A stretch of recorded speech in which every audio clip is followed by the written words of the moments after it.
Halo Sobat Dua, welcome back di Dua Talks, Inspired to Inspire. Bersama saya, Feloni Prista, mahasiswi Universitas Kristen Duta Wacana, yang akan menemani kamu selama kurang lebih 30 menit ke depan. Di sini udah ada bersama kita guest yang istimewa, yang menemani obrolan kita pada podcast kali ini, seorang master di bidang psikologi. Yang pastinya udah gak perlu lagi diragukan kemampuan dan skillnya.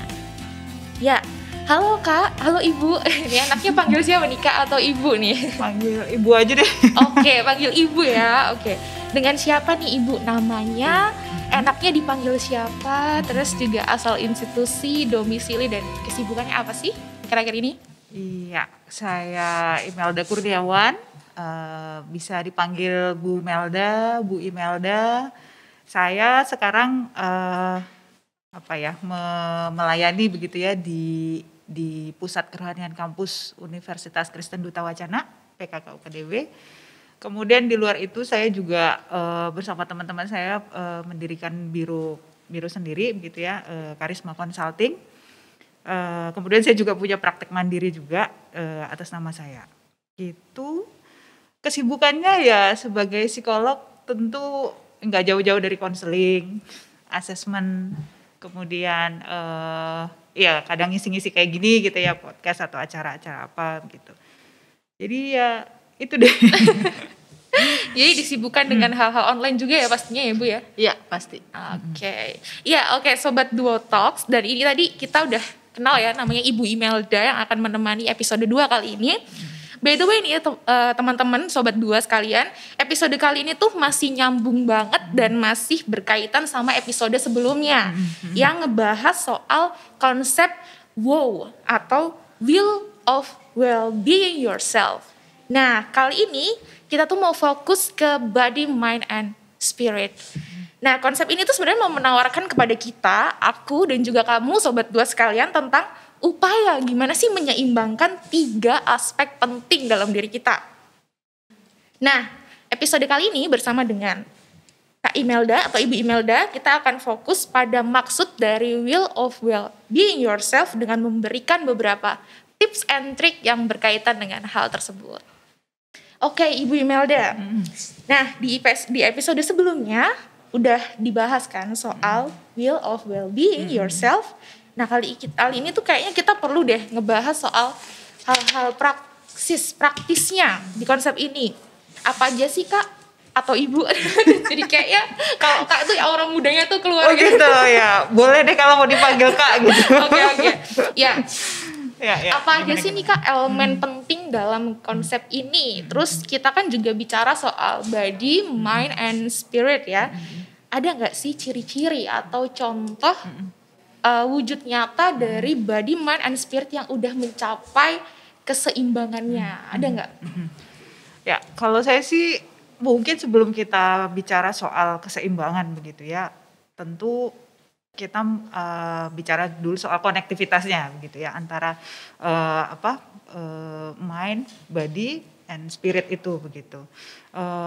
Kadang kesannya kan disebut satu-satu gitu ya, tapi terus apa hubungannya gitu, bahwa ternyata ketiga hal ini saling berkoneksi. Contoh gampangnya aja misalnya kalau badan kita lagi sakit, gak nyaman gitu ya, biasanya itu berpengaruh pada suasana hati atau mood, atau pada emosi kita, bahkan mungkin ke cara kita berpikir gitu. Mungkin Mbak Feloni ini ya ngerasa ya misalnya kalau lagi mau ujian tapi badannya gak enak, susah kan kalau belajar terus udah dibaca nggak masuk gitu. Nah misalnya seperti itu gitu. Jadi konektivitasnya seperti itu. Atau misalnya kalau kita mungkin lagi banyak masalah gitu ya.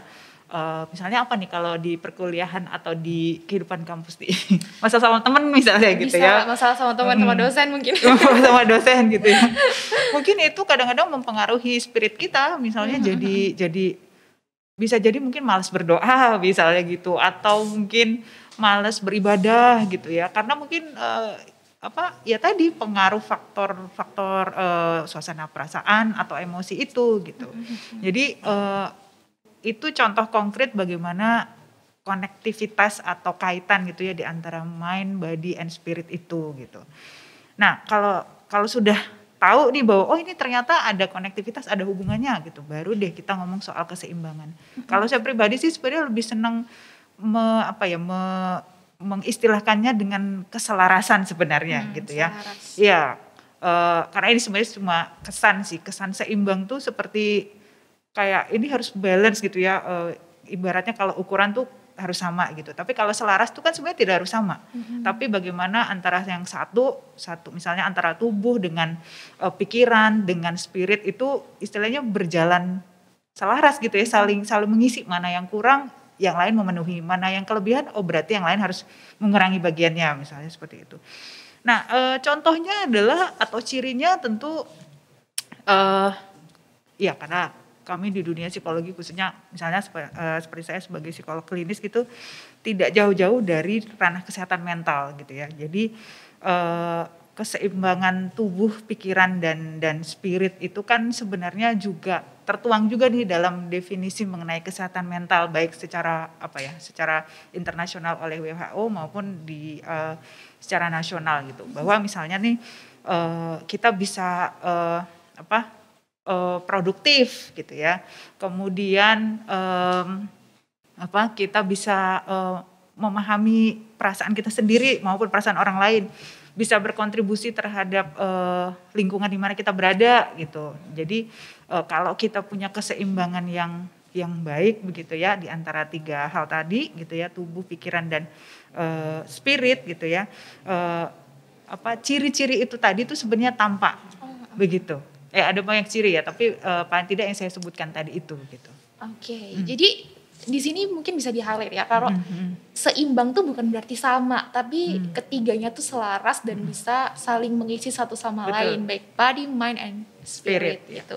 Oke, dari pernyataan yang tadi Ibu atau Kak Imelda ini sampaikan, aku jadi ingat suatu slogan, suatu quotes yang sering banget dipakai di campaign-campaign atau di slogan-slogan tentang kesehatan. Ini tuh tentang tubuh yang sehat. Di dalam tubuh yang sehat terdapat jiwa yang kuat gitu. Nah, di sini nih apa sih sebenarnya korelasi di antara tubuh yang sehat dengan jiwa yang kuat gitu. Kenapa kok enggak jiwa yang bahagia atau jiwa yang mungkin sempurna gitu ya. Nah, apa sih yang jadi indikator keseimbangan tubuh, pikiran dan spirit kita ini sebagai manusia itu apa aja indikatornya, Bu? Indikatornya tadi mungkin udah sedikit saya singgung tadi ya. Kalau kita misalnya mau fokus di tiga hal ini, misalnya tadi tubuh atau body gitu ya. Tubuh yang mencapai keseimbangan, saya rasa ya tentu tubuh yang nyaman gitu ya, yang mungkin tidak mengalami sakit penyakit gitu ya, aktif, bisa melakukan gerakan dengan baik, kemudian bisa menghasilkan sesuatu yang produktif juga begitu. Mungkin itu dari sisi body atau secara fisik gitu. Kemudian dari sisi pikiran atau mind, ya kita bisa fokus gitu ya. Bisa mungkin kalau sekarang trennya bilangnya bisa mindful gitu ya, bisa mindful gitu, bisa benar-benar hadir secara utuh misalnya di saat ini nih gitu ya. Misalnya misalnya saya nih lagi ngomong sama Mbak Velo, pikiran saya nggak kemana-mana gitu ya, nggak mikir ini nanti ada yang dengerin nggak ya misalnya gitu, ini nanti saya kalau salah ngomong nanti diketawain nggak ya misalnya gitu. Tapi ya udah fokus aja sama apa yang sekarang sedang kita bicarakan gitu ya, seperti itu. Kemudian mungkin dari sisi spirit, ya sebenarnya spirit menurut saya agak luas ya, tapi kita bisa mungkin lebih konkretkan itu ke arah yang mungkin lebih ke psikologis dalam arti emosi atau perasaan gitu ya. Mungkin bisa dilihat dari sisi kita bisa menyadari, mengenali, mengelola emosi kita dengan baik gitu ya. Kita tidak terserang atau mungkin ekstrimnya terdiagnosa dengan misalnya suatu gangguan emosi tertentu gitu ya. Katakanlah misalnya tidak dalam kondisi depresi misalnya gitu, atau misalnya tidak punya kecenderungan perilaku yang kurang baik gitu ya. Baik itu misalnya secara masyarakat gitu ya, atau dari misalnya sisi medis atau psikologis gitu. Jadi ya kurang lebih ciri-cirinya begitu deh. Oke, jadi emang benar ya Bu ya. Tadi kalau slogan yang sering disebutkan tuh di dalam tubuh yang sehat tuh pasti ada jiwa yang kuat tanpa mengabaikan mind itu sendiri gitu. Ya. Mungkin saya nambah dikit nih Velo nih. Boleh. Kayak quote itu kan kenapa tadi kan pertanyaan Velo nih kenapa bukan jiwa yang bahagia gitu ya.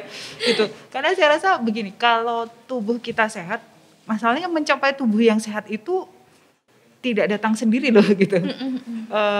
Ya mungkin kita lahir dengan ya sama begitu ya. Tapi ketika kita berkembang gitu kan, untuk mencapai tubuh yang sehat itu tidak ujuk-ujuk datang gitu ya, tiba-tiba datang gitu. Tapi tentu ada effort. Nah, ketika kita effort berusaha itu kan melibatkan hal yang lain. Ini bicara lagi konektivitas tadi. Kita butuh pikiran loh untuk bisa mengontrol. Oh, saya nggak boleh makan ini terlalu banyak lemak misalnya gitu. Oh, saya harus olahraga. Tapi olahraga apa yang bikin saya nyaman ya gitu. Atau misalnya, oh saya perlu nih beribadah karena kalau beribadah saya jadi lebih tenang misalnya. Nah, itu kan butuh effort, butuh usaha gitu ya, butuh tadi tuh pikiran yang membantu kita untuk mengarahkan tindakan, kemudian mencapai goal-goal tertentu yang kita ciptakan sendiri gitu ya, atau kita setting sendiri gitu. Nah, dari situ makanya dapat tubuh yang sehat, pasti di belakangnya sebenarnya ada jiwa yang kuat. Jadi tuh mungkin saling berkaitan tadi tuh ya, konektivitas gitu, bahwa ya tubuh yang sehat di baliknya itu sebenarnya ada jiwa yang kuat gitu. Ya. Oke, iya. Berarti emang sebenarnya kita juga punya kebebasan ya di sini ya Bu untuk memilih effort seperti apa sih yang mau kita gunakan supaya kita punya tubuh yang sehat, dan itu kita juga perlu berpikir ya. Betul. Nah, dan juga kekeh atau ibaratnya kayak komitmen supaya tubuh tetap sehat. Itu tadi jiwa yang kuat itu tadi yang bisa mendorong effort tadi itu bisa tercapai gitu ya. Oke. Nah, Bu, ini curhat dikit ya. Boleh. Aku tuh orangnya cukup kadang-kadang ya, apalagi ketika suasananya semua seperti ini, serba dirumahkan, mager nih. Ngomong soal mager, males gerak bahasa anak sekarang gitu kan. Nah, aku juga yakin nih mungkin teman-teman sekalian di rumah nih atau dimanapun teman-teman berada, pasti juga banyak yang pernah ngerasain yang namanya mager. Mager apalagi ketika semua hal tuh serba online, serba dirumahkan karena kita harus berhadapan dengan pandemi COVID-19. Nah, apalagi juga nih kita yang anak-anak kos nih Bu ya. Anak-anak kos tinggal di bangunan petak yang cuma 3-4 meter aja, yang as always kalau nggak duduk di kursi belajar ya rebahan di kasur gitu. Kaum rebahan. Nah, sehingga dengan mudahnya kita mempersilahkan si mager ini merasuki tubuh kita gitu.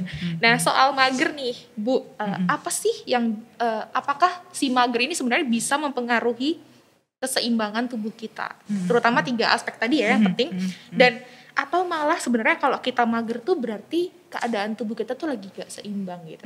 Itu gimana gitu? Kalau saya lihat sih bisa dari beberapa sisi ya. Pertama, magernya tuh karena apa gitu. Bisa jadi misalnya karena tubuh sedang kurang sehat, bisa juga loh gitu. Ya misalnya kalau kita sakit kan kita jadi malas bergerak ya gitu ya, karena mungkin butuh energi kan untuk bergerak. Kalau kita sehat kayaknya semua lancar jalan aja gitu ya, tapi ketika kita sakit baru deh kita ngerasa bahwa oh ternyata mau gerakin tangan itu butuh effort.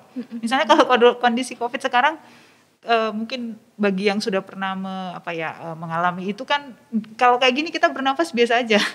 Tapi begitu kita merasakan misalnya pernah terdampak COVID gitu ya, ternyata bernafas tuh susah ya. Butuh effort lebih. Butuh effort loh gitu. Yang sebelumnya kita mungkin nggak pernah membayangkan itu gitu. Nah, kalau dikaitkan misalnya dengan mager, tadi saya bilang bisa karena kondisi fisik gitu ya. Kedua bisa juga dari sisi psikis gitu. Gitu. Namanya aja mager, malas gerak. Malas itu kan sebenarnya emosi ya. Oh iya, malas itu emosi kita ya. Gitu. Jadi bisa banget gitu kalau dipengaruhi emosi gitu. Dan kalau istilahnya ini kan berarti ada dua hal ya, malas gerak, ada emosi, gerak itu kan perilaku gitu ya. Nah ini bicara lagi soal konektivitas tadi gitu balik ya, lagi ya, balik lagi gitu, bahwa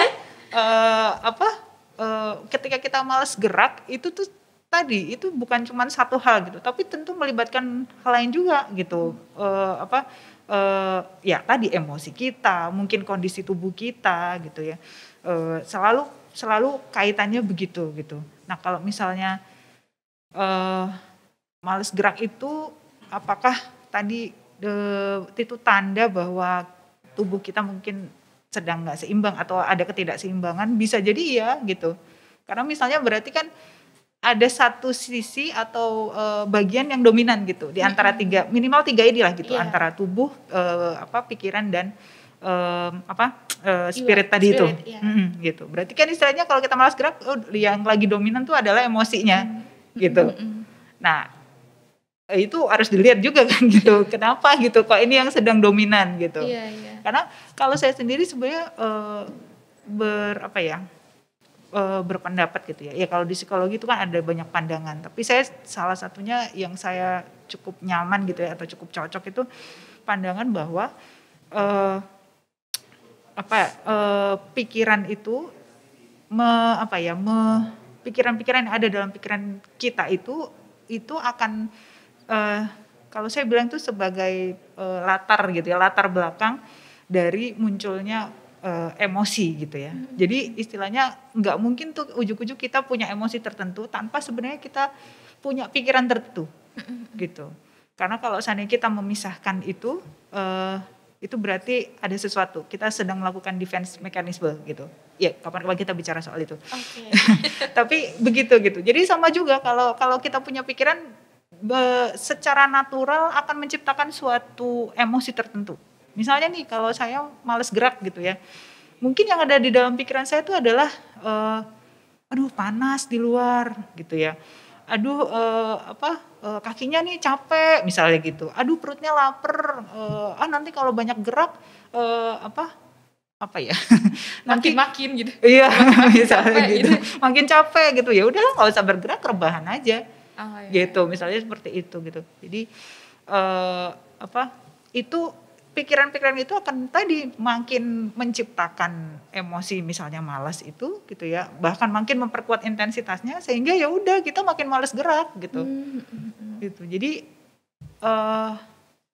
mungkin kurang lebih seperti itu deh Velo. Iya, jadi sebenarnya kita perlu untuk take in control ya Bu ya, untuk mengatur diri kita sendiri gitu. Bahaya juga nggak sih Bu kalau misalnya kita membiarkan si mager ini dengan segala hal yang latar belakanginya itu menggerogoti diri kita. Justru apakah itu bisa membuat kita sakit atau impact-nya buruk gitu? Iya. Iya, pastinya iya gitu. Kalau kita istilahnya memberi makan pada pikiran-pikiran negatif atau yang tidak produktif gitu ya. Misalnya kalau kita masih bicara konteks mager gitu. Ya kita tadi ngisinya pikiran enakan duduk sambil main HP gitu ya. Udah nggak usah olahraga atau tubuhku baik-baik aja misalnya gitu kan, atau aku nggak sakit, mungkin kalau keluar nanti banyak dapat virus, mungkin ada kuman ini dan itu gitu ya. Kalau kita mengisinya dengan pikiran-pikiran seperti itu, saya rasa sih ya tadi pikirannya itu akan menciptakan suatu kondisi emosi yang akhirnya memperkuat mager itu gitu. Jadi sebenarnya di sini tuh kalau tadi Mbak Veloni bilang soal kita bisa loh memilih punya istilahnya kontrol gitu, iya banget gitu. Karena kalau kita bicara soal ada pikiran yang negatif tadi itu ya atau kurang produktif, berarti ada dong sebaliknya pikiran-pikiran yang positif, yang produktif, yang sebenarnya bisa kita pilih juga gitu untuk mengcounter ya, istilahnya mengcounter tadi tuh pikiran negatif yang menciptakan mager itu tadi. Iya sih emang ya tadi kuncinya kita mau take in control atau enggak gitu ya Bu ya. Mau merubah switch itu jadi pikiran positif atau tetap aja bersandar pada kemageran tadi. Karena emang tantangan banget sih Bu di kayak gini tuh, apalagi handphone tuh udah kayak serba segalanya gitu. Ibaratnya rebahan sambil tiduran udah bisa melakukan aktivitas banyak hal melalui handphone. Nah, masih dalam ranah anak kos juga dan semua hal yang dirumahkan ini. dengan beberapa keluhan dan afirmasi dari beberapa temen, itu kami tuh sering ngalami yang namanya capek atau lelah goib. Kok goib sih bahasanya? Capek atau lelah yang secara tanpa sebab gitu, tanpa sebab. Maksudnya di sini adalah kita tuh nggak habis melakukan sesuatu hal yang berat atau sesuatu olahraga yang mungkin sangat menguras tenaga, tapi ngerasa capek aja gitu. Jadi kayak ibaratnya udah tidur 8 jam, udah makan cukup, bahkan mungkin tidurnya nyampe ke 12 jam gitu tanpa sadar karena keasikan tidur. Nah, bangun bukan dalam keadaan yang segar, tapi justru malah bangun dalam keadaan yang capek dan lelah. Dan itu impact-nya tuh justru bikin kita ngejalanin hari itu gak nyaman gitu. Jadi gak enak lah pokoknya. Ada nggak sih Ibu strategi supaya keterbatasan ruang tadi yang anak-anak kos dan mungkin rumahnya nggak terlalu besar, yang harus di rumah aja, ini strategi supaya keterbatasan ruang dan gerak ini nggak menghalangi kita untuk tetap bisa memaksimalkan aktivitas fisik, menenangkan pikiran, serta memberikan kenyamanan untuk jiwa kita. Karena ini kan penting banget ya Bu ya pastinya, aktivitas fisik yang maksimal dan optimal tentunya, ketenangan pikiran dan juga kenyamanan jiwa. Nah, strateginya gimana sih Bu? Strateginya secara umum sih ya tentu kita harus kreatif itu secara umum gitu ya. Tetapi kalau dalam praktek-praktek saya misalnya gitu, biasanya saya akan lebih senang kalau kita belajar untuk kenal diri kita dulu gitu. Karena bisa aja beda kan antara orang yang satu, katakanlah yang paling gampang dan mungkin umum diketahui misalnya antara orang introvert ekstrovert gitu ya, cara mereka mericharge saja udah beda misalnya gitu. Bagaimana mereka melihat situasi ini, situasi pandemi di mana kita harus membatasi keluar misalnya beraktivitas, itu aja udah beda begitu. Saya rasa pertama tentu strateginya ya coba deh kenalin diri kita. Ini masa-masa di mana kita mungkin membatasi ketemu orang, coba deh sekarang kita fokus ke diri kita dulu gitu. Gitu, kenali bahwa saya ini tipenya yang bagaimana. Misalnya nih misalnya kalau terkait menenangkan pikiran gitu ya. Kan ada nih orang-orang yang makin banyak tahu makin cemas gitu. Oh iya. Gitu ya. Atau sebaliknya ada juga loh orang yang makin banyak tahu dia makin makin lega gitu ya. Karena berarti saya tahu nih cara menghindari ini harus begini, harus begitu ya. Tapi ya tadi ada juga orang yang aduh lihat berita di TV kayak gini tiap hari nambah terus nih yang kena COVID. Terus sekarang variannya udah baru lagi gitu ya, nggak cuma Delta, ada apa sekarang ya Gamma atau apa gitu. gitu ya. Makin banyak tahu makin cemas gitu ya, makin pikirannya makin nggak tenang gitu. Hatinya makin aduh gimana gitu ya, makin nggak tenang gitu ya. Nah, coba deh kenali dulu yang sederhana-sederhana gitu aja gitu, bahwa oh ya berarti kalau saya modelnya begitu gitu ya. Ya berarti saya harus mungkin membatasi informasi yang masuk ke saya gitu ya, karena semakin banyak informasi saya bisa jadi malah makin cemas gitu ya. Hal-hal sederhana misalnya dari segi cara merecharge diri ketika dalam situasi pandemi ini gitu ya, misalnya saya itu orangnya senangnya olahraga, beraktivitas gitu ya, physical activity. Tapi kan nggak boleh keluar ya, terus cuma di kosnya cuma 2x2 atau 3x3 gitu ya.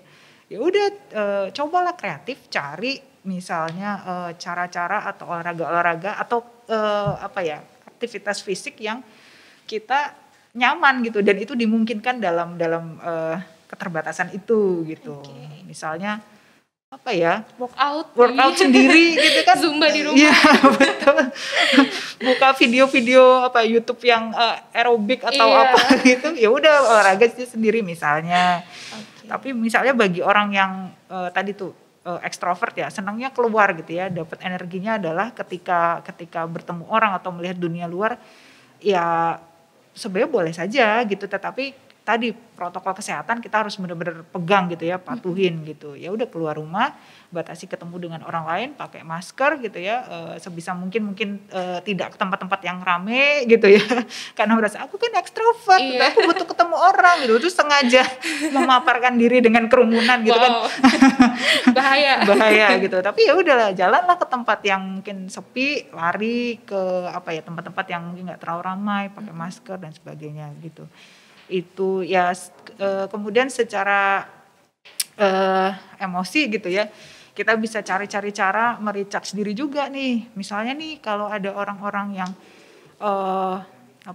tipenya itu tadi kita udah ngomong ekstrovert, sekarang coba yang introvert. Misalnya orang-orang introvert yang mereka lebih seneng istilahnya menyendiri gitu ya. Dapat energinya tuh kalau mereka menggali ke dalam diri. Bisa misalnya baca, apalagi kalau tipe kita visual gitu ya. Kita bisa cari bacaan-bacaan, apakah itu secara online atau buku yang sifatnya fisik gitu ya. Apa yang kita suka, lagi minat apa ya udah baca gitu.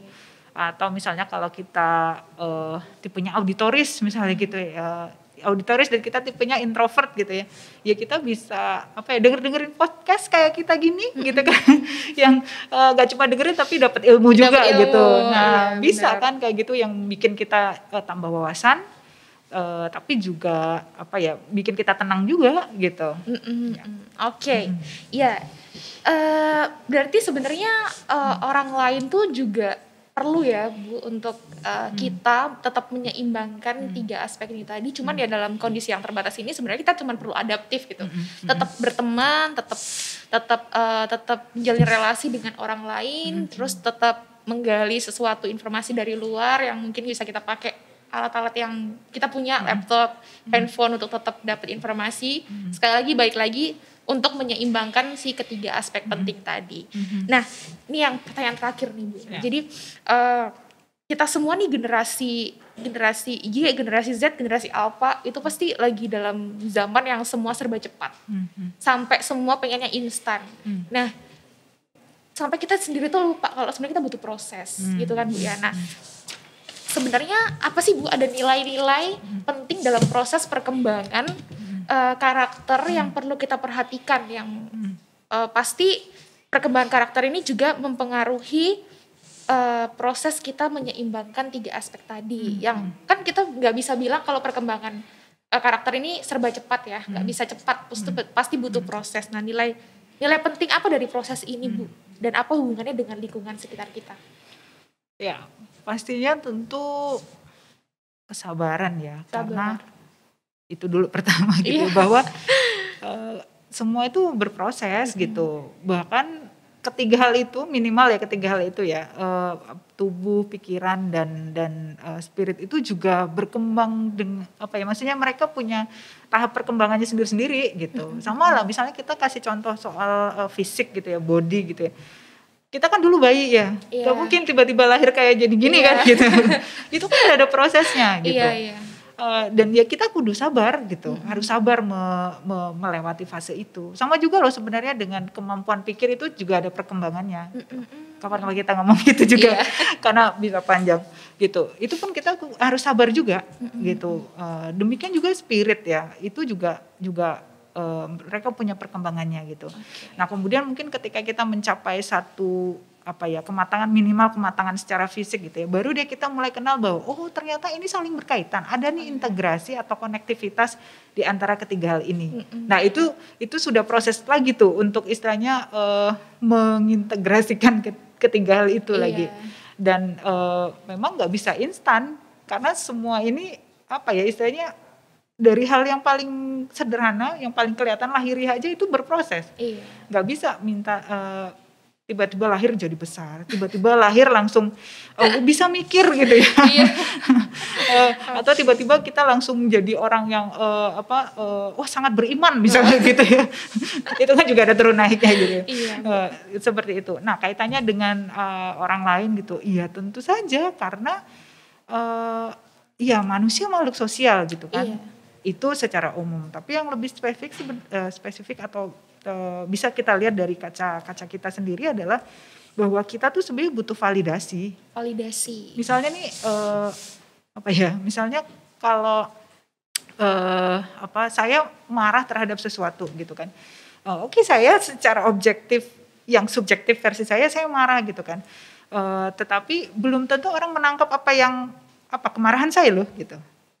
Saya butuh validasi juga dari orang lain gitu. Atau misalnya itu yang terkait kita, misalnya soal yang lebih luas kayak kepribadian gitu ya. Saya misalnya ngerasa saya ini orangnya pemalu gitu ya, tapi kan saya butuh validasi dari orang lain juga kan bahwa oh benar kamu pemalu gitu ya, karena kamu nggak suka ketemu orang, misalnya kamu kalau diajak kenalan kamu susah gitu. tersipu-sipu gitu, tersipu-sipu misalnya gitu ya. Terus